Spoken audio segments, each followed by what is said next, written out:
हरे कृष्णा कृष्णा कृष्णा हरे हरे, हरे राम राम राम हरे हरे।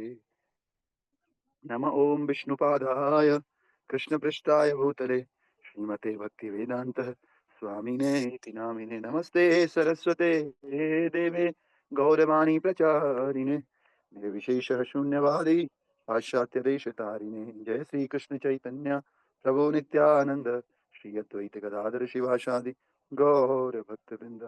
हरे कृष्णा कृष्णा कृष्णा हरे हरे, हरे राम राम राम हरे हरे। श्लोक का शेयर कीजिए तब तक।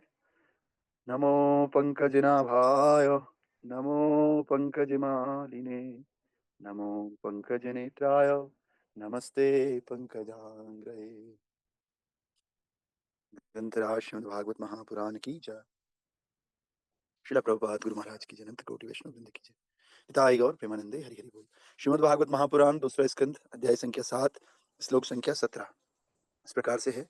ज्यायान् गुणैर्वरजोऽप्यदिते सुतानां लोकान् विचक्रम इमान् यदथाधियज्ञः क्ष्मां वामनेन जगृहे त्रिपदच्छलेन याचामृते पथिचरन् प्रभुर्अभिर्न चाल्य। ज्यायान् गुणैर्वरजोऽप्यदिते सुतानां लोकान् विचक्रम इमान् यदथाधियज्ञः क्ष्मां वामनेन जगृहे त्रिपदच्छलेन याचामृते पतिचरण प्रभु अभिनय चाल्य। ज्यायान् गुणैर्वरजो व्यदिते सुतानां लोकान् विचक्रम इमान् यददाधियज्ञ क्ष्मां वामनेन जगृहे त्रिपादच्छलेन याचामृते पतिचरण प्रभुर्न चाल्य। याचामृते पतिचरण प्रभुर्न चाल्य। हरे कृष्ण। हरे कृष्ण प्रभु जी। जायान गुरेण वर्जो अफ्यादिते सुतानां लोकान् विचक्रम इमान् यदधाधियज्ञा क्षामां वामनेन जगरे त्रिपद चलेन यच्छामृते पथि चरण प्रभु अभि प्रभुभिरन चाल्य। हरे कृष्ण प्रभु जी। धन्यवाद करना। यस माता जी। न गुणैरवर्जो अप यदि ते सुतानां लोकान् विचकर्म इमान् यद् धियज्ञः क्षमा वामनेन जगृहे त्रिपद चलेन यज्ञ पति चरण प्रभु भी न चाल्यः। तो कल हमने देखा था भक्तों कि भगवान किस प्रकार से ब्रह्मा जी अभी गजेंद्र मोक्ष के बारे में बात। आज हरे कृष्ण प्रभु जी। आवाज नहीं आ रहा है प्रभु जी, कट कट के आ रहा है। यद्यपि भगवान समस्त ब्रह्म जिन्हें आदित्य कहते हैं आदित्य के सबसे छोटे पुत्र के रूप में थे, इसलिए वे ओके अभी ठीक। कृष्ण हरे कृष्ण कृष्ण कृष्ण हरे हरे, हरे राम राम राम हरे हरे, हरे कृष्ण कृष्ण कृष्ण हरे हरे, हरे राम राम हरे हरे। अभी ठीक है। हरे कृष्ण जी कृष्ण जी, अभी आ रहा है प्रभु जी। ओके। तो हरे कृष्ण कृष्ण कृष्ण हरे हरे, हरे राम राम हरे हरे। यद्यपि भगवान समस्त भौतिक गुणों से परे थे, फिर भी वे अदिति के पुत्रों जिन्हें आदित्य कहते हैं उनके सभी गुणों से बढ़कर थे। भगवान अदिति के छोटे पुत्र के रूप में प्रकट हुए और क्योंकि वे ब्रह्मांड के सभी लोगों से बढ़कर थे, इसीलिए वे पूर्ण पुरुषोत्तम भगवान हैं। 3 पग भूमि नापने के बहाने उन्होंने बलि महाराज की सारी भूमि छीन ली। उन्होंने केवल इसलिए मांगी क्योंकि बिना मांगे कोई भी अधिकार किसी को नहीं छीन सकता। बिना मांगे कोई भी अधिकारी किसी का अधिकार नहीं छीन सकता। तो आज भगवान वामन देव के बारे में ब्रह्मा जी नारद जी को बता रहे हैं। तो धीरे धीरे करके आप देख रहे होंगे सारे अवतार ब्रह्मा जी बता रहे हैं दोबारा से, जो कि वेद व्यास बता चुके हैं और जयदेव गोस्वामी भी बता चुके हैं, वही ब्रह्मा जी बता रहे हैं। केशवद्रेता वामन रूपा जय जगदीश हरे, जय जगदीश हरे, स्वामी जय जगदीश हरे। छलयसि विक्रमणे ने अद्भुत वामन, छलयसि विक्रमणे, जिनको छला भगवान ने, किसको? विक्रम, जो बहुत शक्तिशाली हैं, बलि महाराज बलि, उनको जिन्होंने छला, ऐसे वामन रूप को केशवधृता वामन रूपा जय जगदीश हरे, जय जगदीश हरे, स्वामी जय जगदीश हरे। तो ये वामन रूप है। ये भी जयदेव गोस्वामी ने बताया है, 10 अवतारों में से एक अवतार है वामन अवतार, है ना। तो तात्पर्य भाई अर्चनीय वंदनीय प्रातः स्मरणीय जगत गुरु श्री प्रभुपाद जी द्वारा श्री प्रभुपाद की जय। प्रभुपाद बता रहे हैं श्रीमद् भागवतम के अष्टम स्कंद में बलि महाराज और उनके द्वारा वामन देव को दिए गए दान का वर्णन है। बलि महाराज ने ब्रह्मांड के सभी लोगों पर अधिकार करके विजय प्राप्त करी।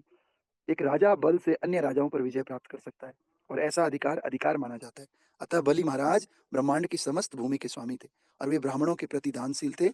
इसलिए भगवान ने एक भिखारी ब्राह्मण का रूप धारण करके बलि महाराज से 3 पग भूमि मांगी थी। भगवान जो सब कुछ के स्वामी थे, बलि महाराज से उनकी समस्त भूमि ले सकते थे, किंतु उन्होंने ऐसा नहीं किया क्योंकि बलि महाराज ने उन सभी भूमियों पर राजा के अधिकार से अधिकार किया था। भगवान धर्म से चलते हैं क्योंकि धर्म आता ही भगवान से है। तो भगवान कभी भी हमें किसी की वस्तु को यूज करना है ना? तो उससे परमिशन लेना चाहिए। भगवान तीनों लोकों के स्वामी हैं, माँग करके लेना चाहिए, चोरी नहीं करनी चाहिए, है ना? तो भगवान जो सबके स्वामी थे, बलि महाराज से उनकी समस्त भूमि ले सकते हैं, किंतु उन्होंने ऐसा नहीं किया क्योंकि बलि महाराज ने उन सभी भूमियों पर राजा के अधिकार से अधिकार किया था। जब भगवान वामन ने बलि महाराज से इतना छोटा दान मांगा, तो बलि महाराज के गुरु शुक्राचार्य ने इस प्रस्ताव पर आपत्ति जताई क्योंकि वे जानते थे कि वामन देव और कोई नहीं, स्वयं भगवान विष्णु हैं, जो भिखारी होने का नाटक कर रहे हैं। जब बलि महाराज को ये समझ में आया कि भिखारी स्वयं विष्णु हैं, तो वे अपने गुरु के आदेश का पालन करने के लिए सहमत नहीं हुए और तुरंत उन्हें मांगी गई भूमि दान में देने के लिए सहमत हो गए। इस समझौते के तहत भगवान वामन ने अपने पहले 2 चरणों में ब्रह्मांड की सारी भूमि नाप ली और फिर बलि महाराज से पूछा कि तीसरा चरण कहाँ रखें। बलि महाराज अपने सिर पर भगवान का शेष चरण पाकर बहुत प्रसन्न हुए और इस प्रकार बलि महाराज ने अपना सब कुछ खोने के बजाय भगवान के उनके निरंतर साथी और द्वारपाल बनने का आशीर्वाद प्राप्त किया।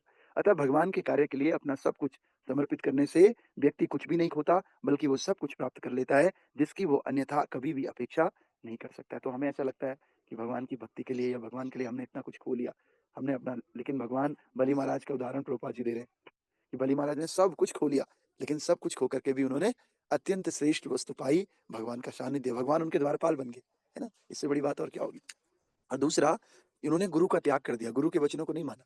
तो यहाँ पर क्या होता है, अगर कभी-कभी हम लोग ढोंगी गुरुओं के बहकावे में आ जाते हैं।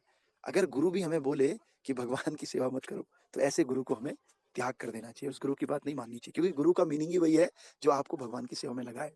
गुरु का काम है भगवान की सेवा में हमें लगाए और वो गुरु भगवान की सेवा से रोक रहा है, तो ऐसे गुरु का हमें त्याग करना चाहिए जैसे कि बलि महाराज ने किया। सोचो, बलि महाराज एक बार खत्म हो गए थे, मार दिया था देवताओं ने बलि महाराज को, लेकिन इनके गुरु ने, शुक्राचार्य ने इनको जीवन दान दिया। दोबारा से बहुत सारे यज्ञ किए, यज्ञ करके इनको दोबारा से प्राण इनके अंदर डाले, है ना? तो सोचो, जिसने हमें जीवन दान दिया हो, ऐसे गुरु का भी ये जो है बलि महाराज नहीं मान रहे। जब भगवान की बात आती है, भगवान की सेवा की बात आती है, भगवान के वचन को, भगवान की आज्ञा का पालन करने की बात आती है, तो जिसने हमें जीवन दान दिया, हम तो उसको सारे जीवन नहीं भूलेंगे, उसकी हर आज्ञा का पालन करेंगे। लेकिन बलि महाराज ये दिखा रहे हैं कि चाहे आपको किसी ने जीवन दान ही क्यों ना दिया हो, लेकिन अगर वो भगवान की सेवा करने से रोकता हो, चाहे वो आपका गुरु ही क्यों ना हो, अगर वो भगवान से कनेक्ट नहीं करता है, भगवान की सेवा से रोकता है, तो you must be disobey him. आपको उसकी आज्ञा का पालन नहीं करना है, उसका त्याग कर देना है, जो कि बलि महाराज ने किया। ठीक है? तो श्री वामन देव की जय, बलि महाराज की जय। बलि महाराज प्रहलाद महाराज के वंशज थे, है ना? असुर कुल में पैदा हुए, लेकिन भगवान के अत्यंत भक्त थे, बहुत महान भक्त थे भगवान के, है ना? तो आज वामन देव का अवतार हमने पढ़ा, ठीक है? कल हम और पढ़ेंगे, ठीक है? तो ग्रंथराज श्रीमद् भागवत महापुराण की जय।